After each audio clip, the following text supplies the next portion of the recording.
bonsoir à tous et bienvenue dans le Nuvéo Show. Alors ce soir on n'a pas d'invité spécial, voilà, ce sera un petit Nuvéo Show. Donc je suis avec Christian qui est nouveau dans l'équipe. Bonsoir, va bien ça va et toi? Ça va. Je voulais juste dire, en fait ça me fait un peu bizarre d'être là. Parce que d'habitude je vois l'émission, je regarde l'émission via mon ordinateur. Et là c'est la première fois, je suis vraiment à l'intérieur du plateau avec toute la décoration et tout. Et du coup ça me fait un peu bizarre, mais je suis assez content de rejoindre aussi l'équipe du Nuvéo Radio. Voilà. Alors justement ce soir on va présenter et échanger de quelques actus. D'accord. Donc on commence tout de suite avec la première qui est une actu mode, puisque j'annonce le salon Tranoï qui a commencé aujourd'hui du 4 au 6 mars. C'est 28 places de la bourse et c'est de 9h à 19h. Donc dans cet événement, il y a de nombreux créateurs, jeunes ou confirmés, qui se regroupent tous pour présenter les futures tendances et leurs créations. Donc au-delà en fait de l'aspect commercial, c'est aussi un échange au niveau artistique. Ouais. Parce que moi je connaissais pas du tout ce salon. Après c'est vrai que je suis pas forcément un spécialiste de la mode, mais c'est vrai que ce salon Tranoï, déjà le nom me semblait un peu bizarre. Je me suis dit est-ce que c'est pas un truc spécifique à la mode ou est-ce que c'est une mode vraiment généraliste ou une mode particulière plutôt réservée, parce que je sais qu'il y avait un moment un salon, il y avait le salon africain de la mode africaine avec un mélange occidentaux, Afrique aussi, et du coup quand j'ai entendu le mot Tranoï, je me suis dit peut-être que c'était un truc spécifique, mais en fait non, c'est juste un salon non, simple. c'est juste un salon D'accord. de mode classique quoi. Ouais. Après ils ont quatre saisons, ils font été, hiver et homme-femme. Donc là c'est le salon femme en l'occurrence qui commence. Alors, après dans les collections, ce qui est bien c'est que chacun peut se retrouver et chaque créateur a son histoire derrière ce qu'il fait. D'accord. Et il y a eu des noms qui ont été dites, des choses par rapport à ce qui était présenté, je sais pas. Parce qu'en fait, honnêtement, quand tu m'as parlé de ça, en fait, moi, ce salon, en fait, c'est la première fois que j'entends parler, en fait. Du coup, je me suis dit peut-être que c'était un truc spécifique, en fait, juste des jeunes créateurs. Est-ce que c'est une création de goût de grosses marques ou la haute couture? C'est plutôt des marques de prêt-à-porter simples, du style, je sais pas moi, H&M, je sais pas.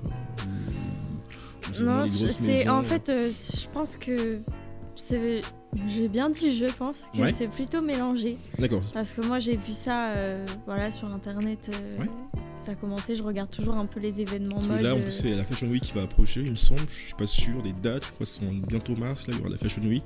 Du coup, je me suis dit, Tranoï, c'est peut-être la. Moi, je dirais peut-être du prêt-à-porter, peut-être. Ça en fait partie, non. Hein. Ouais. D'accord.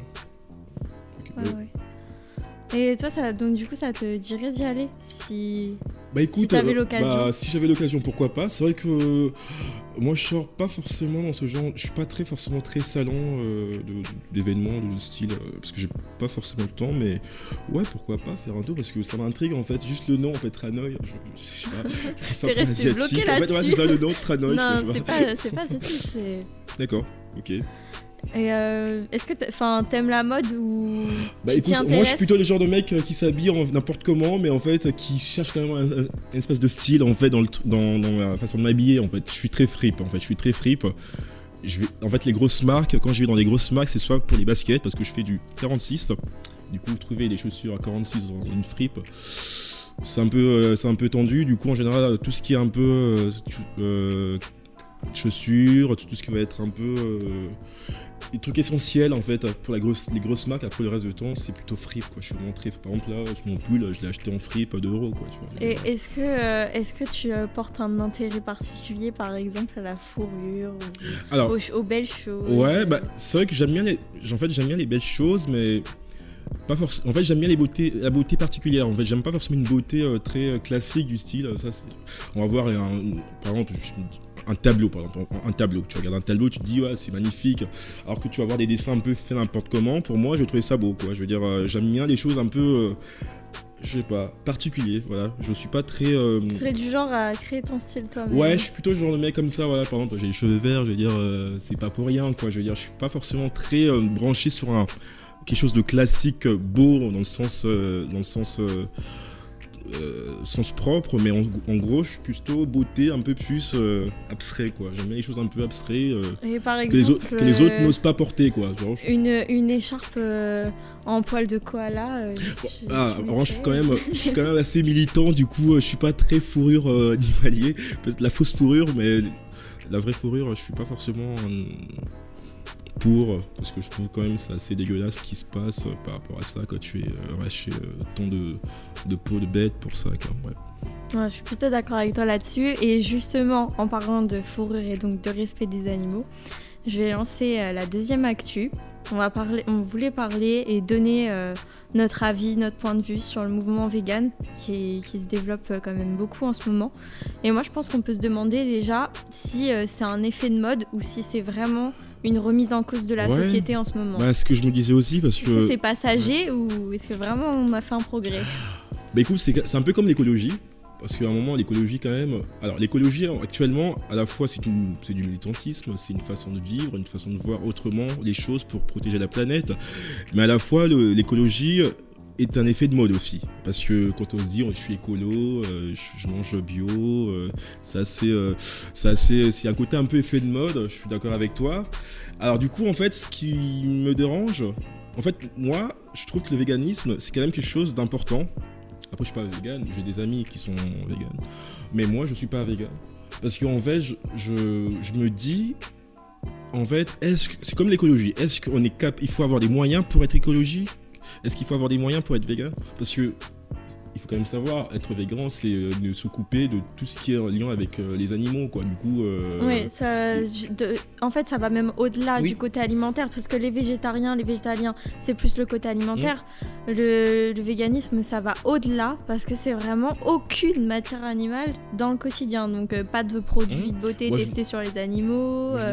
Même on m'a dit, ça va jusqu'aux instruments de musique, pas de matière animale dedans. C'est vraiment extrême quand même. Ouais, et du coup, ce que me dit, le pauvre mec qui gagne 900 € par mois, le mec, on a tous envie de manger bien, on a tous envie d'être en bonne santé, on a tous envie de protéger la planète, on a tous envie de faire des efforts pour la planète et tout et compagnie.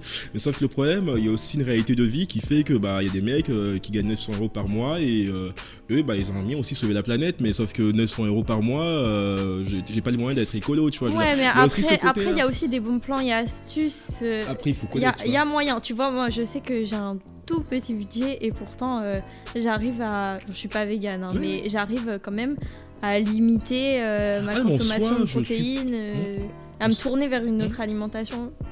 Bon, en soi, je suis pour qu'on fasse des gestes. Le problème, moi, il y a un côté un peu... toi, tu salis la planète, toi, tu fais ça, c'est pas bon, quoi. Non, je pense qu'on a tous envie de faire des efforts, sauf que on se rend compte, en fait, que parfois être écolo, ça coûte cher.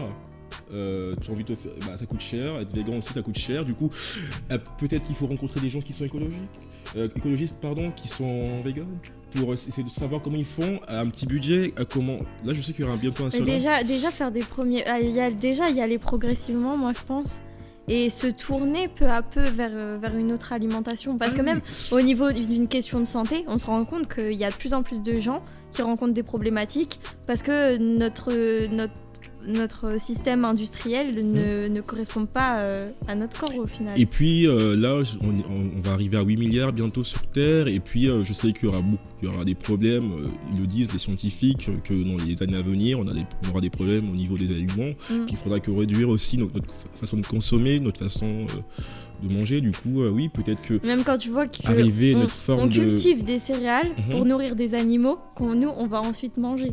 Alors que toutes les protéines nécessaires, on les a dans les végétaux. Donc... En soi, ouais, je vous dis que c'est des bonnes choses, l'écologie, le fait d'être vegan. Mais le problème, il faut aussi se rendre compte d'une réalité de vie de gens qui, eux, n'ont pas les moyens, qui peuvent pas forcément se permettre d'acheter bio tous les jours. Non, c'est un peu paradoxal d'un autre côté. Moi, je conseille aux gens de s'y intéresser parce que c'est des sujets qui nous intéressent, qui nous concernent tous, l'écologie. Par exemple, ça nous concerne tous. On est dans la même planète, on vit dans la même planète et la Terre est pour nous. Et du coup, peut-être s'intéresser à ce genre de sujet. J'ai même une amie, en fait, que j'ai rencontrée récemment, en fait. On est devenus potes maintenant, en fait. Elle est végane et elle gère une entreprise spécialisée que dans les produits véganes. à petit prix ou plus à des prix abordés. Du coup, peut-être, ouais, il y a des gens qui font des efforts, mais moi, je suis assez sceptique par rapport à ce genre de truc. Je suis pour, mais je me dis, il faut trouver un moyen aussi de rendre populaire. Pour moi, l'écologie devrait tous nous concerner. Justement, ça ne devrait pas être un truc snob ou de bobo ou de mec un peu waouh, je suis écolo, quoi, tu vois. Ouais, moi je me posais. Parce qu'en fait, je pense que les gens se disent, en fait, l'écologie est fait juste pour des gens un peu plus. Un peu snob, quoi, parce que je pense qu'il y a des gens qui osent pas s'intéresser à l'écologie parce qu'ils se disent bah le mec il est écolo mais il est comme ça, quoi, alors que moi je suis rien, quoi. J'ai l'impression qu'il faut aussi rendre plus populaire, parce que c'est quoi l'écologie, à la base? C'est vivre dans un système beaucoup mieux, beaucoup moins polluant, beaucoup avec des petits gestes. Du coup, tout le monde peut le faire. Sauf que le problème, les gens pensent encore à l'heure actuelle que l'écologie reste un truc vachement un peu snob, bobo, quoi, tu vois. Et donc, on va rester dans le domaine de la santé quand même. Parce que moi, j'ai vu un truc fou qui est sorti, une actu santé. En fait, c'est une nouvelle machine qui a été créée, ça s'appelle SimLife et ça simule la vie sur des cadavres. D'accord. Donc, ça reproduit la vie sur des corps morts, de sorte à ce que des étudiants en médecine puissent s'entraîner à opérer sur ces cadavres presque vivants, sur ces morts vivants. D'accord.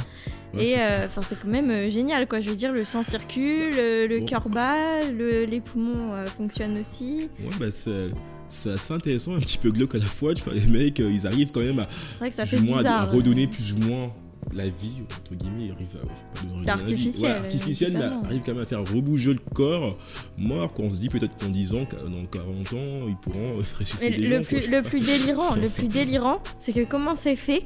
La plupart, moi j'ai lu sur l'actu concernée, la plupart des matériaux qui sont faits pour créer SimLife, qui sont utilisés, c'est des tuyaux d'arrosage, des valves. En fait, la plupart des matériaux viennent d'un magasin de bricolage. Donc ça, j'ai trouvé que c'était quand même le plus fou dans l'histoire, quoi. D'accord. Et ça, c'est depuis quand? Parce que c'est la première fois que j'entends parler aussi. C'est dingue, c'est beau, mais c'est dingue. Et tu te dis... Moi, ce qui me choque à chaque fois, c'est ça. Il y a une avancée quand même technologique assez forte sur Terre, mais il y a des trucs encore qui sont encore là, tu te dis, ça fait, je sais pas, plus de 30 ans, 40 ans que le sida existe, il y a plein de choses qui existent encore sur Terre, qu'on n'arrive pas à trouver les solutions, mais on arrive à faire des voitures volantes, on arrive à faire des trucs de dingue, mais en termes de maladies, en termes de vaccins, en termes de système de vie, plus tard, il y a des choses encore... voilà. Je suis toujours assez choqué par l'avancée en matière... technologique, mais je suis toujours aussi impressionné par le manque d'avancée en termes de santé, quoi.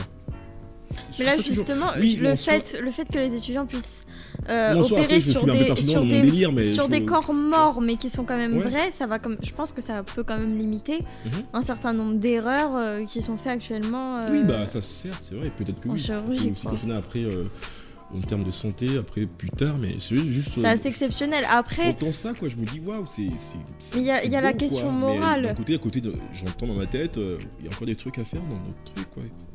Moi, je trouve qu'il y a quand même une question morale à se poser, quoi. C'est quand même un corps mort. Et on remet la vie artificiellement. Il faut se mettre aussi à la place de la famille qui a perdu un proche. Et on va quand même utiliser ce corps pour reproduire la vie dessus, opérer.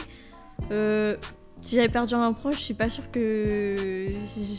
Des fois, ça fait tellement mal, on n'a pas envie que ça soit utilisé pour faire ça. Après, si le proche ou la proche, la personne a signé un contrat ou... Oui, bien sûr.